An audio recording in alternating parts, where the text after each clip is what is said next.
Église, on peut chanter cela. Emma, plus fort que ça. Emma wanye, yo yo yo.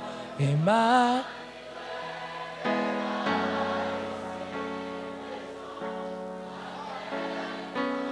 Déclare-le plus fort. Emma wanye, yo yo yo.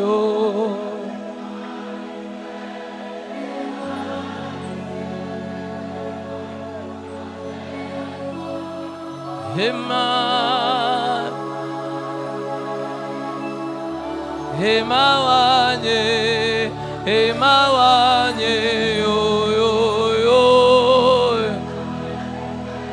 Et là, présent, Emma. Rien n'est plus important que lorsqu'il est là. Emma wanye, yo yo yo. Si nous venons, c'est à cause de lui. Si tu es là ce soir, c'est à cause de lui. Emma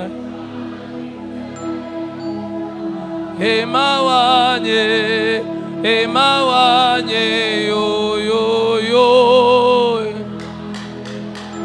Et là, ici, présent avec moi. Emmanuel est là, Papa wanye, yo yo yo. Et là, ici, présent. Emma, il est là, ici, présent. Il est là, ici, présent. Emma wanye, yo yo yo. Et là, ici, présent avec. Il est là, ici, présent. Il entend nos prières, il nous réveille, il nous sort du sommeil. Emma wanye, yo yo yo. Et là, ici, présent avec moi. Emmanuel est là. Emma wanye, yo yo yo. Emmanuel est là, ici, présent avec moi. Emmanuel est là. Shiloh wanye, yo yo yo.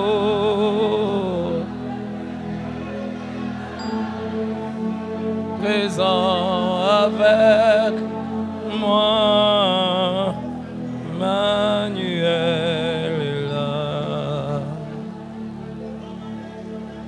Oh Jésus, oh Jésus, Jésus, oh Jésus, oh Jésus. Pas un culte de plus sans toi.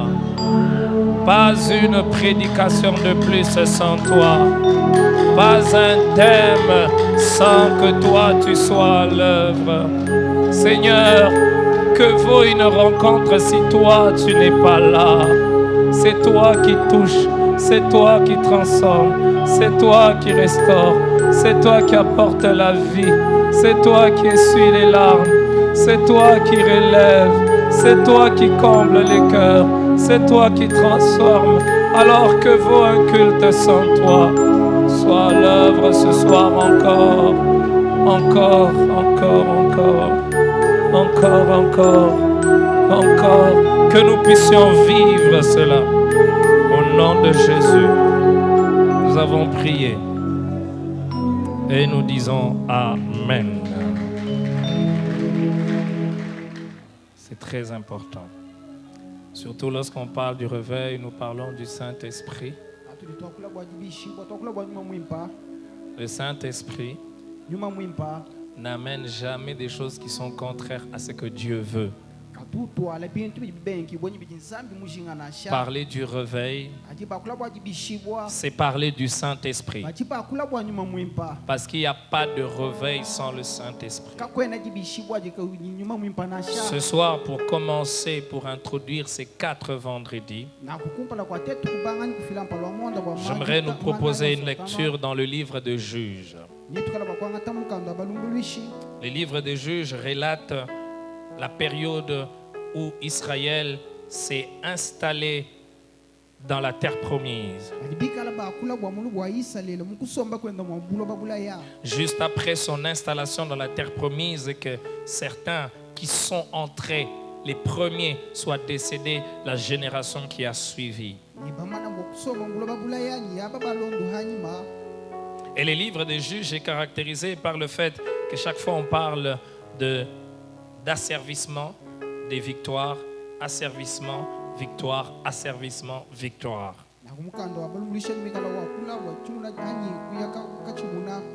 Et à mon avis, le livre de Juges, c'est un livre triste. Parce que c'est un livre qui nous montre des personnes qui sont entrées dans ce que Dieu leur a promis. Dieu les a fait quitter d'une terre lointaine où ils étaient esclaves. Dieu les fait entrer miraculeusement dans cette terre. Et ils retombent quand même pour devenir des esclaves dans la terre où Dieu les a libérés, où Dieu les a amenés. Et chaque fois, l'auteur du livre des Juges précise qu'ils ont désobéi à l'Éternel, ils ont été dominés, ils ont été asservis.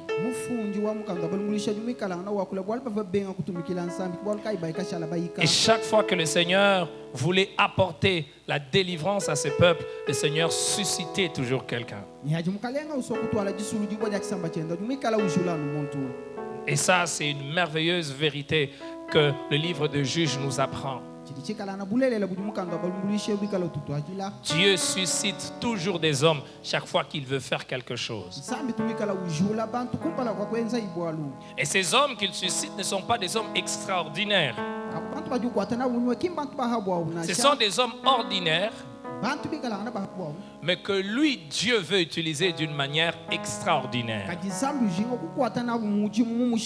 Dieu choisit des hommes ordinaires pour leur confier une tâche exceptionnelle, une mission exceptionnelle. Le texte que je veux nous proposer ce soir nous parle d'un homme que Dieu a suscité. Et Dieu lui a doté d'une force extraordinaire. Il pouvait se battre avec plusieurs personnes, avec une force physique, et avoir la victoire sur eux. Le texte nous parle d'une personne qui a pu utiliser une simple mâchoire d'âne et tuer des centaines de personnes.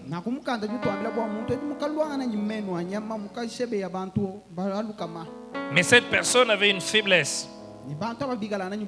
Cette personne dont nous allons lire l'histoire dans Juges, le chapitre 16, le verset 18 au verset 20, avait une faiblesse. Cette faiblesse, c'est qu'il ne respectait pas les recommandations de Dieu. Cette faiblesse, Juges 16, 18 au verset 20, la faiblesse de cet homme, c'est qu'il ne respectait pas les recommandations de Dieu. Et le livre de Juges nous montre que même lorsque Dieu vous a choisi, même lorsque Dieu vous a suscité pour agir, pour apporter la délivrance à un peuple par vous, il y a des normes que vous devez respecter.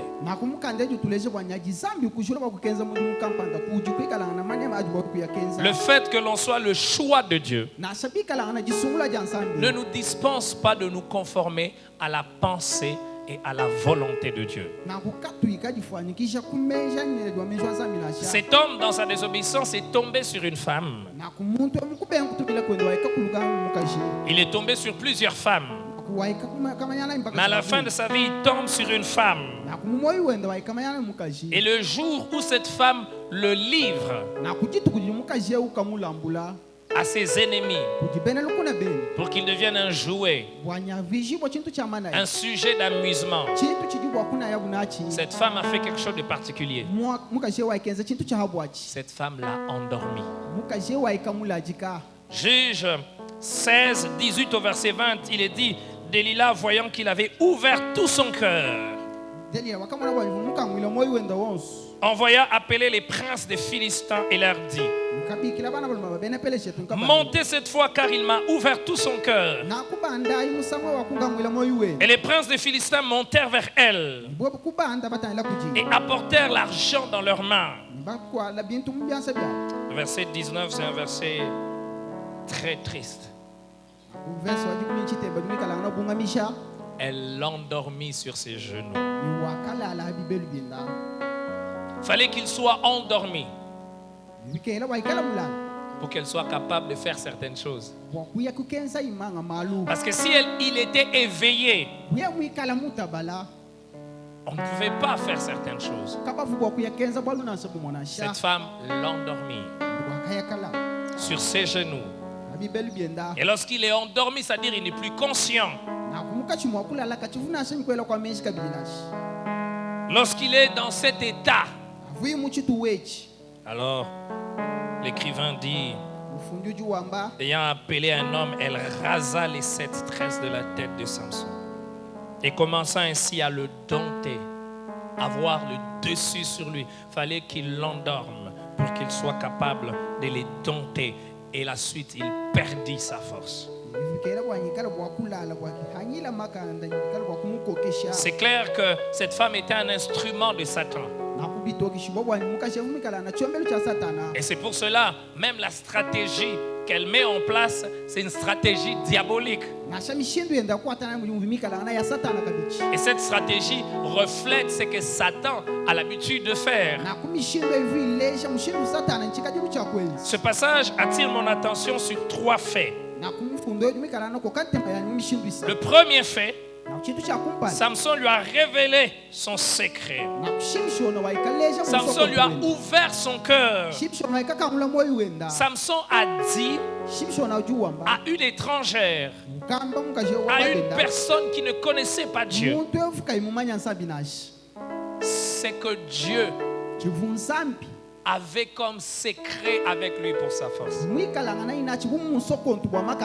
Samson a révélé à une femme qui ne craignait pas Dieu, qui n'adorait pas Dieu, qui ne se prosternait pas devant Dieu, qui avait d'autres dieux, les secrets de sa force. Samson a révélé à une femme qui cherchait à tout prix à le détruire ce qu'était le secret de sa force. Samson s'est dévoilé. Samson a ouvert son cœur à la mauvaise personne. Et parce que elle-même s'est rendue compte que cette fois-ci, il m'a ouvert son cœur. La deuxième chose, c'est qu'elle l'endort.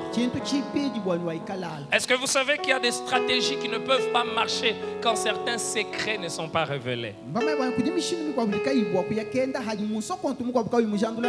Il y a des stratégies qui réussissent seulement parce qu'on a révélé certains secrets. Parce que quand on fait une stratégie sur base de quelque chose qui n'est pas vrai, il n'y aura pas de résultat. Et avant, Samson a dit plusieurs mensonges à cette femme. Cette femme a monté des stratégies, mais ces stratégies n'ont pas reçu. Parce que ce n'était pas basé sur des faits véridiques. Et cette fois-ci, Samson commet l'erreur d'ouvrir son cœur et de révéler à une étrangère. J'ai envie de le dire à chacun de nous. Il y a des choses qu'il ne faut pas dire aux étrangers, aux étrangères. Il y a des choses qu'il ne faut dire qu'à ceux qui adorent, glorifient et louent le même Dieu, parce qu'ils comprendront. savez, chaque fois que vous révélez certaines vérités sur vous, sur votre relation avec Dieu à d'autres personnes qui ne connaissent pas Dieu, vous devenez vulnérables.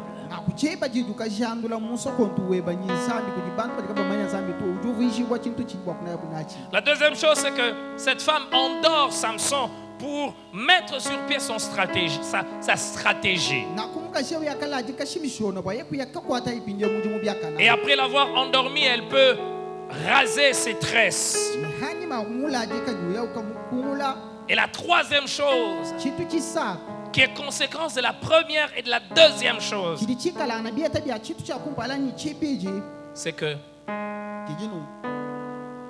la femme commence à le dompter. La femme commence à le dominer. S'il n'était pas endormi, on ne pouvait pas le dompter. Tant que tu restes éveillé, tu ne peux pas être dominé. Tant que tu restes éveillé et que tu ne dors pas, tu ne peux pas être dominé.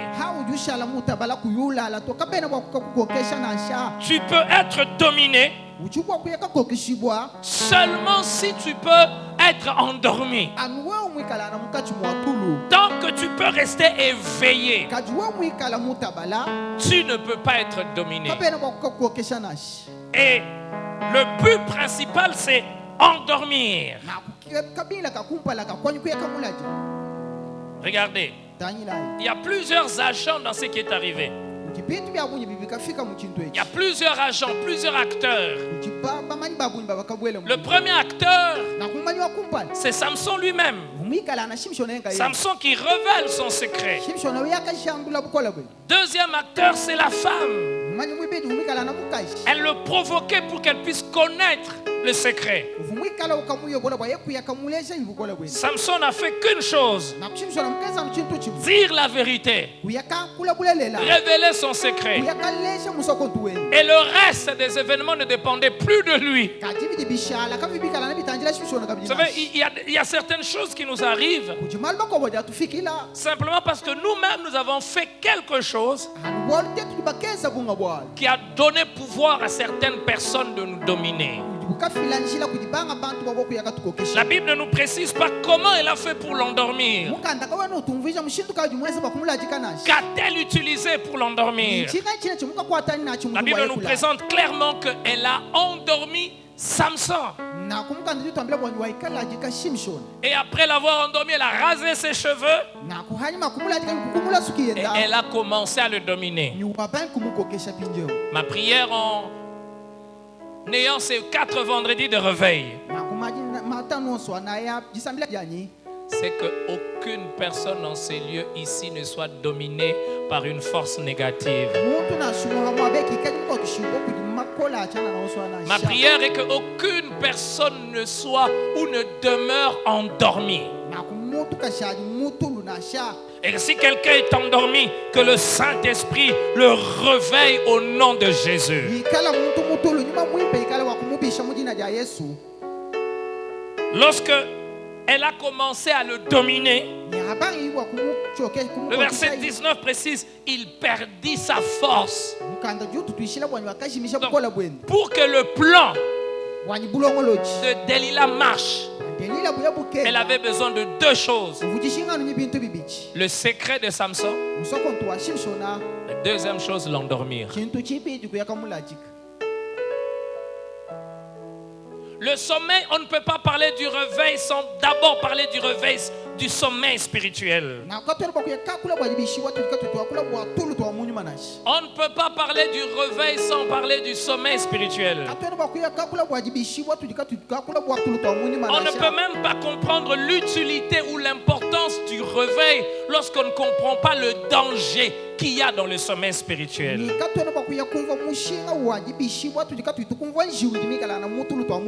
Quand on parle du sommeil, on fait allusion à quelqu'un qui était éveillé Et puis qu'il s'est endormi. Cette vérité, elle est importante. Parce que le réveil ne concerne pas les non-chrétiens. Non. Le réveil ne concerne pas celui qui n'est pas encore né de nouveau. Non.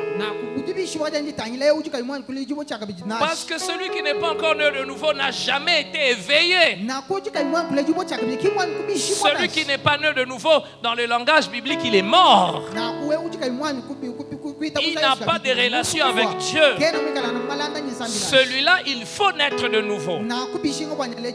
Celui-là, il faut rencontrer Jésus.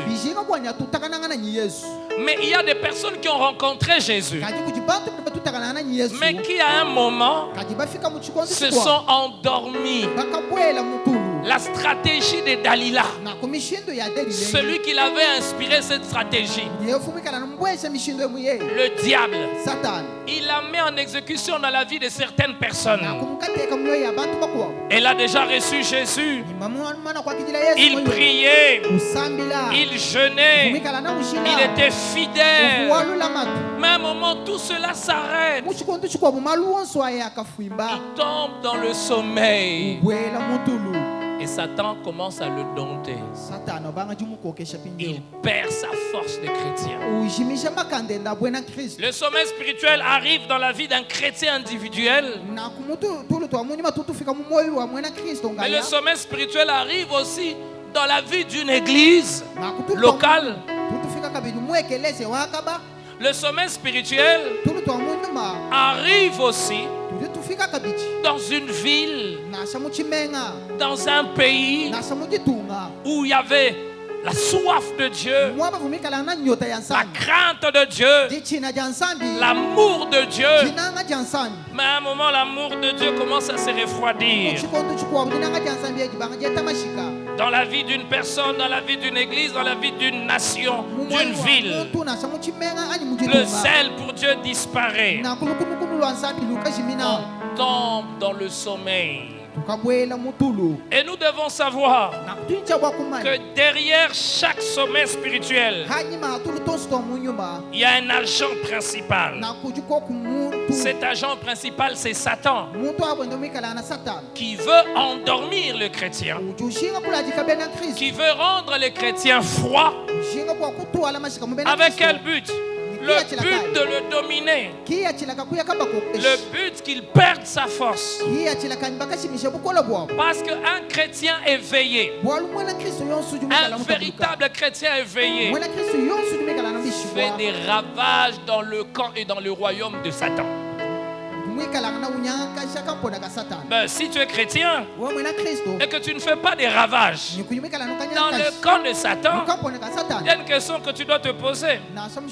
Tu es un chrétien éveillé ou tu es un chrétien endormi? Le but de Satan, c'est de nous endormir. Parce que si nous sommes endormis, nous devenons inactifs. Nous devenons incapables de produire des résultats. Nous devenons incapables de porter des fruits dans le royaume. Le but du malin, c'est de nous endormir. Parce que si nous sommes endormis, nous sommes incapables de déranger ses plans. Un Samson éveillé détruisait les Philistins, ravageait les Philistins. Mais un Samson endormi devient incapable de vaincre les Philistins. Il n'a pas changé, Satan, parce qu'il connaît l'homme. Il ne change pas ses stratégies. C'est parfois les hommes qui pensent qu'ils changent ses stratégies. Il ne change pas ses stratégies. C'est par contre nous les hommes qui sommes distraits. J'aime un verset de la Bible qui dit: nous n'ignorons pas ses desseins. Et l'un de ses desseins principaux, c'est d'endormir une église, c'est d'endormir une famille, c'est d'endormir un homme afin de le dompter et de le dominer.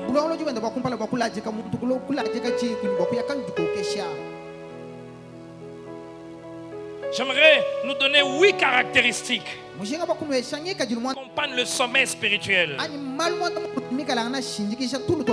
Samson était endormi.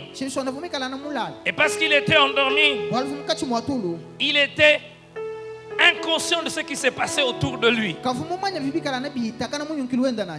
La chose qui marquait son alliance avec Dieu, c'était ses cheveux. Cette chose était en train d'être détruite, mais lui dormait. La première chose qui caractérise un chrétien, une église, une nation qui est dans le sommet spirituel, c'est l'insensibilité aux choses spirituelles. Lorsqu'on est dans le sommet spirituel, on devient insensible aux choses spirituelles. Des choses se passent autour de nous, mais on est insensible.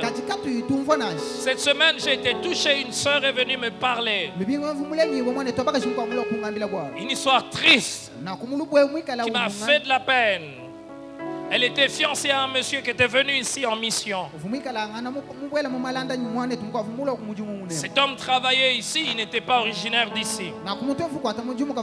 Mais cette personne, dans son passé, lorsqu'elle était partie encore dans une autre mission, un autre endroit,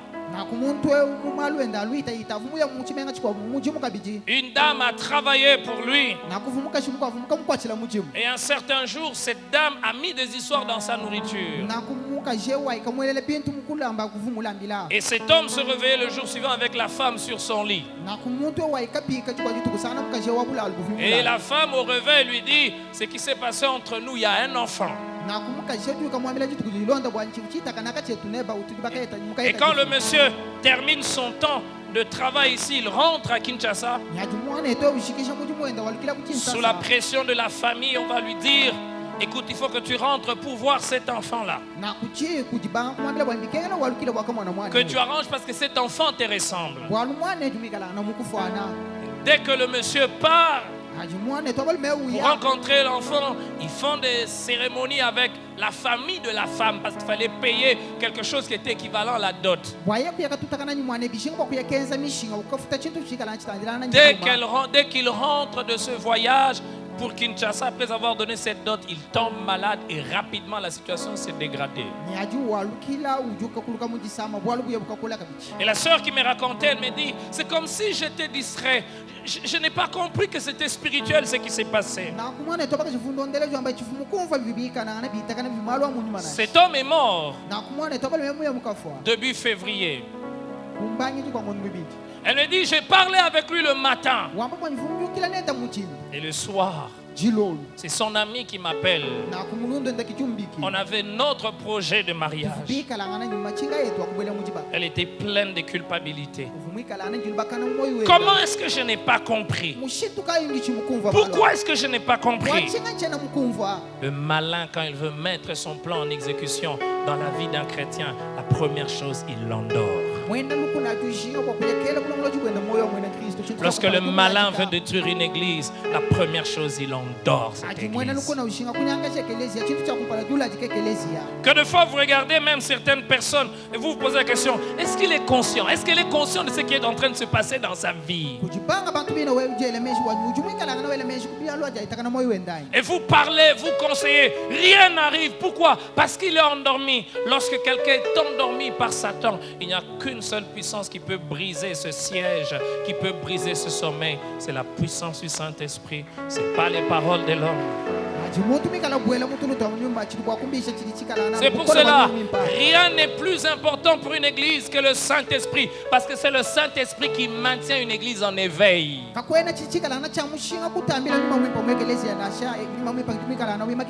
Lorsque quelqu'un est dans le sommet spirituel, il devient insensible aux choses spirituelles. Il devient insensible à la voix de l'esprit, insensible au ravage du malin et à ses actions. Que de fois certaines personnes se retrouvent de plein pied dans le piège du malin, mais ils ne se rendent pas compte qu'ils sont dans le piège du malin. Ils vivent. Deuxième caractéristique des personnes qui sont d'une église ou d'une personne ou une famille que dans le sommet spirituel. Et ces caractéristiques que je cite nous donnent aussi les indicateurs de quand est-ce qu'on a besoin d'un réveil. Quand vous devenez insensible aux choses spirituelles, vous avez besoin d'un réveil. Quand une église devient insensible aux choses spirituelles, elle a besoin du réveil. La deuxième caractéristique, quand quelqu'un est dans le sommet spirituel et qui est un indicateur du besoin du réveil, c'est la perte de goût des activités, la perte de goût aux choses spirituelles. On n'aime plus les choses spirituelles. On n'a plus goût, on ne prend plus plaisir. L'un des symptômes, l'un des signes du Covid-19, c'est qu'on perd l'odorat, on perd même le goût.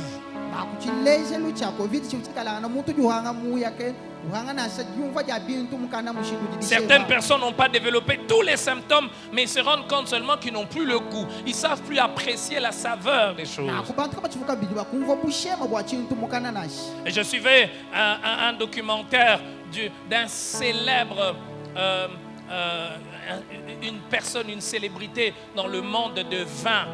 Donc, il est expert et son talent principal, c'est d'apprécier, de dire ça c'est un bon vin, ça c'est un mauvais vin. Mais il a souffert de Covid-19, elle n'avait plus le goût de choses.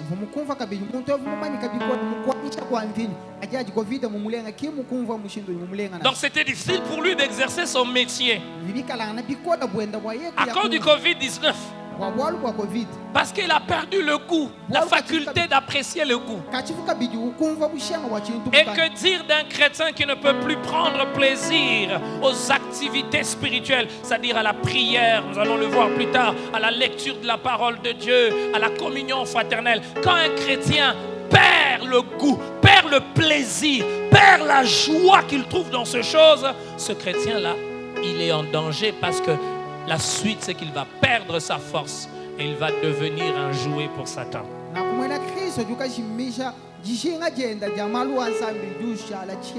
Quand on est dans le sommet spirituel, on perd l'amour des choses spirituelles, on devient charnel.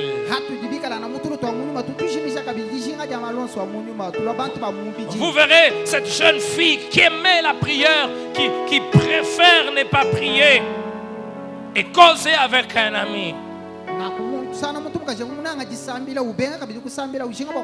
Vous verrez cette personne quand elle s'est convertie, elle n'avait pas d'excuses en ce qui concernait son programme avec Dieu. Mais elle commence à développer beaucoup d'excuses. Et dans son cœur à elle-même, elle sait qu'il y a quelque chose qui ne va pas. Même son entourage s'étonne. Cela arrive même au prédicateur. Quand il tombe dans le sommet spirituel, il perd le goût, le plaisir qu'il a dans les choses spirituelles. Frère, lorsqu'on perd le goût des activités spirituelles chrétiennes, frère, notre amour pour Dieu s'est refroidi. La preuve que quelqu'un aime Dieu, c'est qu'il s'attache aux choses qui concernent Dieu. Notre amour pour Dieu ne se manifeste pas simplement par nos cantiques ou par les paroles de nos cantiques. Notre amour pour Dieu se manifeste par la manière de faire ses cantiques. C'est dans la manière de faire les choses que l'amour se révèle, pas dans le fait de faire quelque chose. Je peux prêcher sans amour pour Dieu, mais prêcher quand même. Je peux prêcher avec amour pour Dieu. La manière de faire sera différente. Je peux chanter sans amour pour Dieu. Je vais quand même chanter, Mais il y a quelque chose qui ne sera pas là. Et cette chose, c'est dans la manière de le faire. Parce que dans la manière dont quelqu'un fait quelque chose, on peut voir le plaisir qu'il a. Je suis dans la joie quand on me dit allons dans la maison de l'Éternel. En fait, la joie, ce n'est pas de se retrouver à un endroit, mais la joie, c'est de se retrouver à un endroit où Dieu est. Troisième caractéristique des personnes d'église et même des nations qui tombent dans le sommeil spirituel, c'est la routine. On tombe, ceux qui sont dans le sommeil spirituel, s'ils continuent à servir Dieu, ils servent Dieu dans la routine, mais une routine stérile. Quand on est dans le sommeil spirituel et qu'on sert Dieu, on fait les choses parce qu'il faut le faire. Si on conserve un peu de vie de prière, on prie parce qu'il faut le faire. Et on le fait d'une manière stérile, on ne porte pas de fruits. Et on ne se pose pas de questions. Est-ce que j'ai progressé dans ce que je fais? Parce que frères et sœurs, quand on marche avec Dieu et qu'on n'est pas dans le sommeil spirituel, on prie tout le jour. Mais la caractéristique de cette prière-là, c'est que chaque jour la prière est différente. Chaque jour il y a une nouvelle chose dans ma prière. Quand quelqu'un est dans le sommeil spirituel, il tombe dans le formule. Il n'y a plus rien de nouveau. C'est comme dans un couple.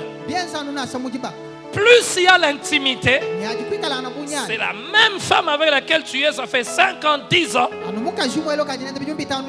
Mais chaque jour, il y a quelque chose de nouveau. Vous ne vous lassez plus. Vous ne vous fatiguez pas de l'autre. Un couple où on se fatigue de l'autre, c'est que l'amour a disparu. Quand l'amour est là, la même femme, ça fait 15 ans, tu l'aimes comme si tu l'aimais le premier jour. Les sujets de conversation ne se terminent pas. Quand quelqu'un est dans le sommeil spirituel, il tombe dans une routine stérile. Sa vie de prière, elle est la même, ça fait 5 ans. Il n'y a plus rien de nouveau dans sa vie de prière. Il n'a plus une compréhension plus grande et plus merveilleuse de Dieu quand il prie. Et la prière devient un fardeau. Quatrième caractéristique des personnes qui sont dans le sommeil spirituel ou d'églises qui sont dans le sommeil spirituel, il n'y a plus de croissance, où la croissance s'arrête. Frère, nous sommes appelés à croître. Samson a été appelé à plus d'exploits.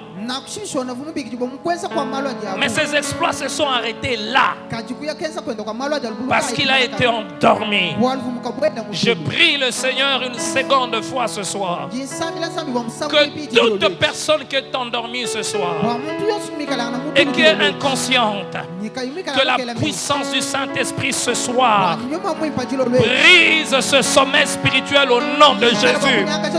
Je prie pour quelqu'un qui est devenu insensible à la voix de l'Esprit, aux choses du Saint-Esprit, que le sommeil spirituel soit brisé ce soir au nom de Jésus.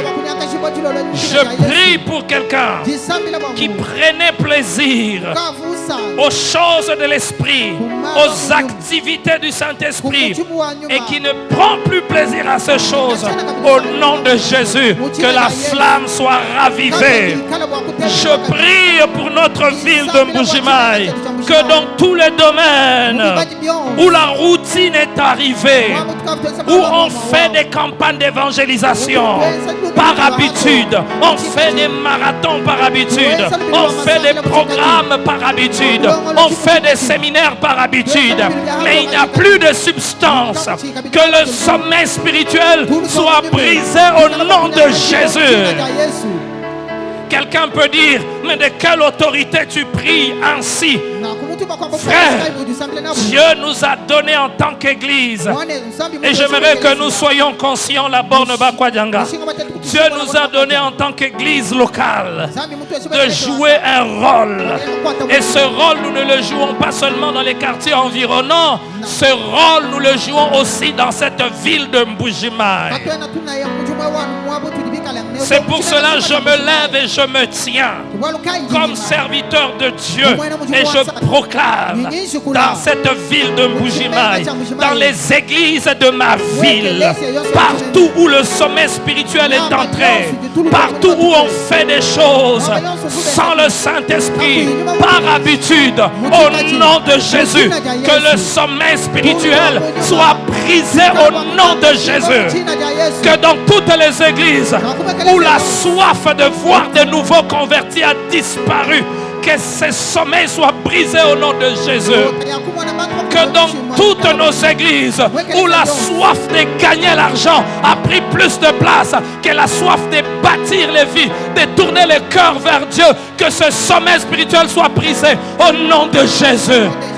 Je prie le Seigneur que dans notre ville de Mbuji-Mayi, là où la soif de la compétition entre les églises est en train d'entrer, qui est le plus grand, qui a la plus grande église, qui réunit plus de personnes, au nom de Jésus, que ce sommet spirituel soit brisé au nom de Jésus.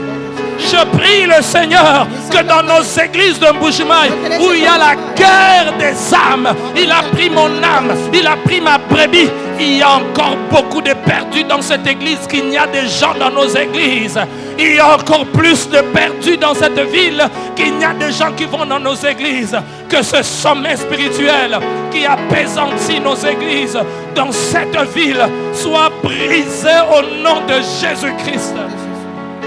Là où il y a le sommet spirituel, il n'y a plus de croissance. Le chrétien ne va plus grandir. Quand quelqu'un est dans le sommet spirituel, il ne grandit pas dans la compréhension de la parole de Dieu. Il demeure dans le rudiment, dans les choses rudimentaires. Les versets bibliques qu'il connaît, c'est les versets bibliques qu'on lui a appris la première année qu'il venait de se convertir.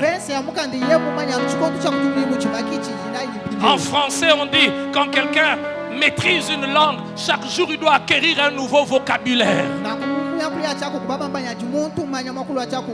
Chaque jour il faut apprendre un nouveau terme. Combien cela est-il vrai pour un chrétien? Chaque jour il faut avoir un nouveau verset biblique. Quel est le verset biblique que tu as appris le lundi?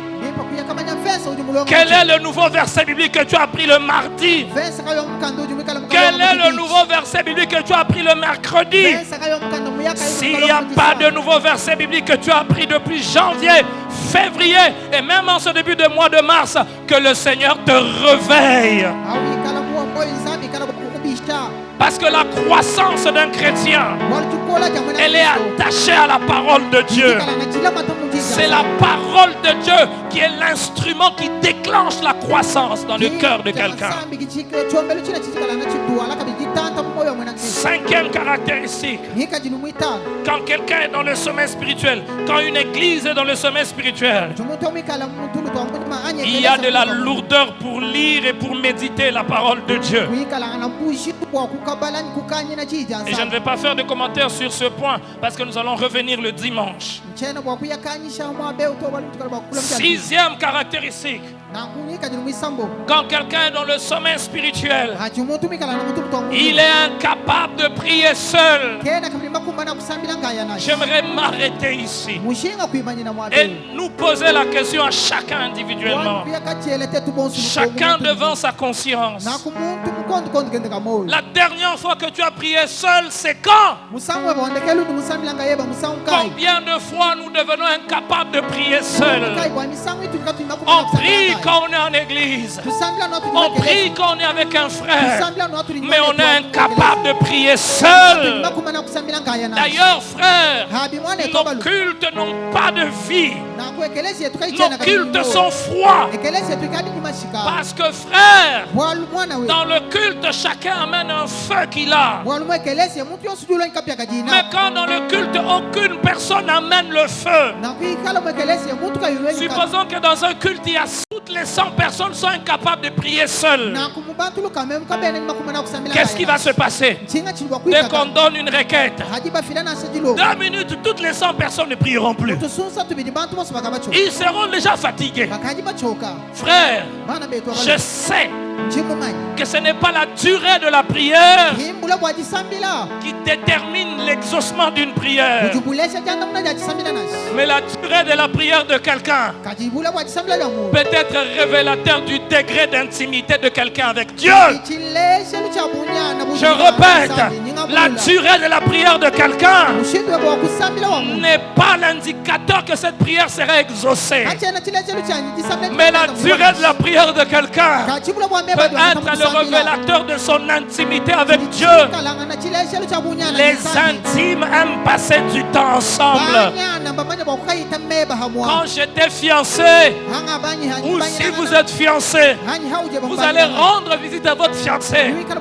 Vous n'avez pas envie de le quitter. Quand le temps passe, vous avez l'impression que ça part vite. Vous pouvez même vous raccompagner. Vous arrivez au coin. Vous parlez encore pendant 30 minutes. Pourquoi? Parce que vous êtes intime. Parce que vous êtes amoureux. Au nom de Jésus. Si tu es incapable de prier seul ce soir, non pas ma prédication, mais que le Saint-Esprit te redonne à nouveau la capacité de t'agenouiller seul dans ta chambre, de te retrouver seul. Je prie que le Saint-Esprit rende quelqu'un à nouveau capable de prier seul. Celui qui peut prier seul peut tenir devant n'importe quelle circonstance avec Dieu. Si tu es incapable de prier seul, frère, tu n'auras pas toujours des gens pour prier avec toi. Il y a des circonstances où tu n'auras pas de personnes pour prier avec toi. Une église qui est composée des hommes et des femmes qui peuvent rester seuls à genoux quand cette assemblée se réunit pour chanter, pour adorer, pour évangéliser. La gloire de Dieu descend, les ténèbres reculent, les monts des ténèbres tremblent. Le diable aime maintenir une église dans le sommeil, parce qu'une église endormie est une église sans puissance. La puissance d'une église, ce n'est pas les instruments. La puissance d'une église, ce n'est pas les prédicateurs. La puissance d'une église, c'est le Saint-Esprit. Or, si une église est endormie, cette église devient même insensible au Saint-Esprit. Si une église ne brille pas, cette église devient incapable d'opérer avec le Saint-Esprit. Sans une vie de prière solide, ma soeur, sans une vie de prière solide, ça n'a pas à faire avec l'église dans laquelle tu pries. Ça n'a pas à faire avec les nombres d'années où tu pries. Ça n'a pas à faire avec ta connaissance biblique. Si tu as une vie de prière solide, tu vas opérer sous le Saint-Esprit. Tu vas travailler sous le Saint-Esprit. Dans un milieu où il y a les occultistes, ils vont te poser la question: tu as quel numéro? Tu as quel numéro? Frère, bâtissons une vie de prière seule. Le vendredi passé, je vous donnais ce témoignage de ce jeune homme qui était parti féticher. Et puis on lui a dit, il ne faut pas partir dans cette église-là. C'est-à-dire cette église. Parce que soi-disant le pasteur de cette église, et c'est un féticheur qui lui a dit, il a le fétiche des paroles d'autorité. Non, ce n'est pas des paroles d'autorité. Mes paroles n'ont pas d'autorité. Mais les paroles enflammées par le Saint-Esprit ont une autorité. J'aimerais vous dire, l'onction n'est pas dans les paroles. L'onction doit d'abord être sur celui qui parle. Si l'onction est seulement dans les paroles, quelqu'un peut venir prêcher les mêmes paroles que j'ai prêchées sans les mêmes résultats. C'est le Saint-Esprit. Et pour cela, il faut bâtir une vie de prière solide. Un papa de cette église m'a aussi donné ce témoignage. Il rencontre un pharmacien. Il dit, mais je t'invite, tu pries dans quelle église? Dans cette église-là. Ah, mais dans cette église-là, il y a des choses pas normales. Dans cette église-là, il faut faire attention. Quelqu'un a dit, il lui a même dit, il faut bien regarder ce jeune homme-là. Il a peut-être des histoires. Frères et sœurs, quand on a une vie de prière solide, on agit, on opère avec le Saint-Esprit. On va avancer au même rythme avec le Saint-Esprit. Vous savez, quand vous êtes intime avec quelqu'un, vous pouvez même anticiper ce qu'il va dire. Parce que vous êtes déjà habitué à la personne. Vous passez du temps avec lui. Quand vous arrivez à un endroit, vous anticipez ce qu'il va dire parce que vous passez du temps avec lui. Frère, quand une église passe du temps avec le Saint-Esprit, quand les membres d'une église prient, quand ils vont se lever, quand ils se lèvent, elle ne se lèvera jamais par témérité. Elle ne dira jamais des choses par témérité. Elle dira des choses en anticipant, en connaissant ce que le Saint-Esprit veut dire. Quand nous disons que c'est une année de choses inexplicables, mes amis, c'est une année de choses inexplicables. Aujourd'hui, je recevais le témoignage d'une sœur qui m'a dit qu'on est venu doter. Elle m'a dit, pasteur, je n'ai pas pu te prévenir parce que c'est les choses inexplicables. Un fiancé qui est parti il y a longtemps, il vient se présenter mardi, et mardi même on dit on vient doter mercredi, et mercredi on vient doter au nom de Jésus. Que le même miracle, que le même témoignage se reproduise dans la vie de quelqu'un, dans la vie de quelqu'un, dans la vie d'une sœur. Que le même miracle se reproduise au nom de Jésus. J'aimerais annoncer dans la joie une jeune fille. Tu as 30 ans, tu as 32 ans. Ça semble traîner. On va te fiancer une semaine après, on vient doter au nom de Jésus. Il y a quelqu'un qui dit, une semaine après, je ne le connais pas. Le Saint-Esprit le connaît, celui qui va l'attirer vers toi. On va te fiancer une semaine après, on vient doter 2 jours après, on fait la fête. Parce que le Seigneur le prépare dans le secret.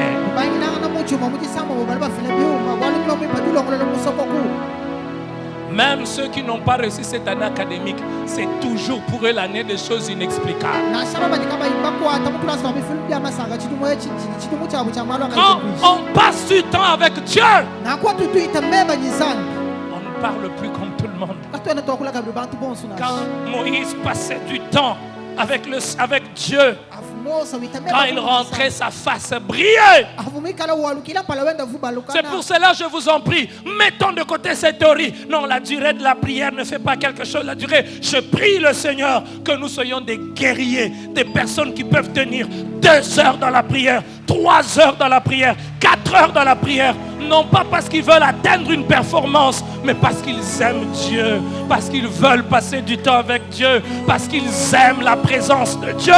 Donne-nous des prédicateurs qui prient plus qu'ils ne prêchent, qui passent plus de temps à genoux que plus de temps debout. Donne-nous des chantres qui passent plus de temps à genoux en train de prier de telle sorte que leur langue devienne enflammée. L'église est réveillée quand ils chantent. L'église est réveillée quand ils jouent aux instruments. Frère, la prière transforme une église. La prière transforme une famille. La prière transforme une destinée. Lorsque le diable veut mettre une église à genoux, lorsque le diable veut mettre une destinée à genoux, il lui vole la capacité de passer du temps pour prier. Cette année, c'est l'année pour nous, la bonne Bakwadanga, des choses inexplicables. Nous allons acheter les choses d'une manière inexplicable, mais nous devons aussi prier d'une manière inexplicable. Nous devons prier, chercher Dieu d'une manière inexplicable. Même si tu es sur ton lit, tu n'as pas la force de te réveiller. Tu n'as pas la force de te lever.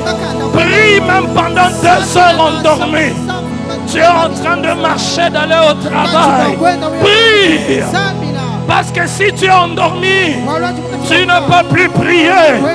Et si tu ne peux plus prier, tu ne peux plus écouter Dieu. Si tu ne peux plus écouter Dieu, tu vas devenir un jouet de Satan. Un jouet de Satan au travail. Un jouet de Satan au quartier. Un jouet de Satan dans le mariage.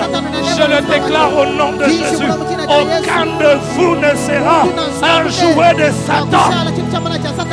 Mes frères, j'ai appris une chose.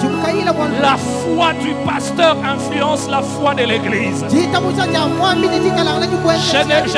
n'ai pas besoin d'avoir des excuses. Oh Seigneur, je prêche, mais ils n'ont pas de foi. Je prêche, mais ils n'ont pas de foi. Les centeniers partis voir Jésus. Ce n'est pas son serviteur. Le centenier est parti voir Jésus.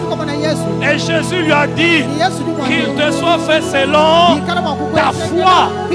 Pas la foi de ton serviteur, selon ta foi. La Bible nous parle de cet homme qui était paralysé, qui était malade. Ses amis l'ont pris. Lui, il n'avait pas la force pour enlever la toiture. Parce que ses amis avaient la foi. Ils ont enlevé la toiture. Quand on l'a fait descendre, Jésus a vu leur foi. C'était la foi de qui? La foi de celui qui était dans le lit ou la foi de celui qui l'emportait? Je le proclame avec foi. Aucun membre de cette église ne sera un jouet de Satan. Mon frère, tu ne vas pas tomber dans l'adultère. Tu ne vas pas tomber dans l'adultère qui va faire que tu n'aies plus de valeur, que ta maison soit attaquée. Le diable ne va pas t'endormir. Au nom de Jésus, là où tu travailles, là où les occultistes ont mis leur QG, tu ne vas pas être endormi. Chaque fois que tu arriveras, tu dérangeras leurs choses. Nous dérangeons les choses en ces lieux. Nous ne sommes pas une église ordinaire. Nous ne devons pas prier d'une manière ordinaire. Même toi qui me suis en ligne, prie, prie, prie. Est-ce que tu peux répéter après moi? Répète après moi. La flamme de la prière. Plus fort que ça. La flamme de la prière. Plus fort encore. La flamme de la prière ne s'éteindra jamais dans ma vie, dans ma maison, dans mon église. Au nom de Jésus, la flamme de la prière ne va jamais disparaître dans ma maison, dans mon ministère. Au nom de Jésus, dans la vie de notre pasteur, la vie de prière ne va jamais baisser.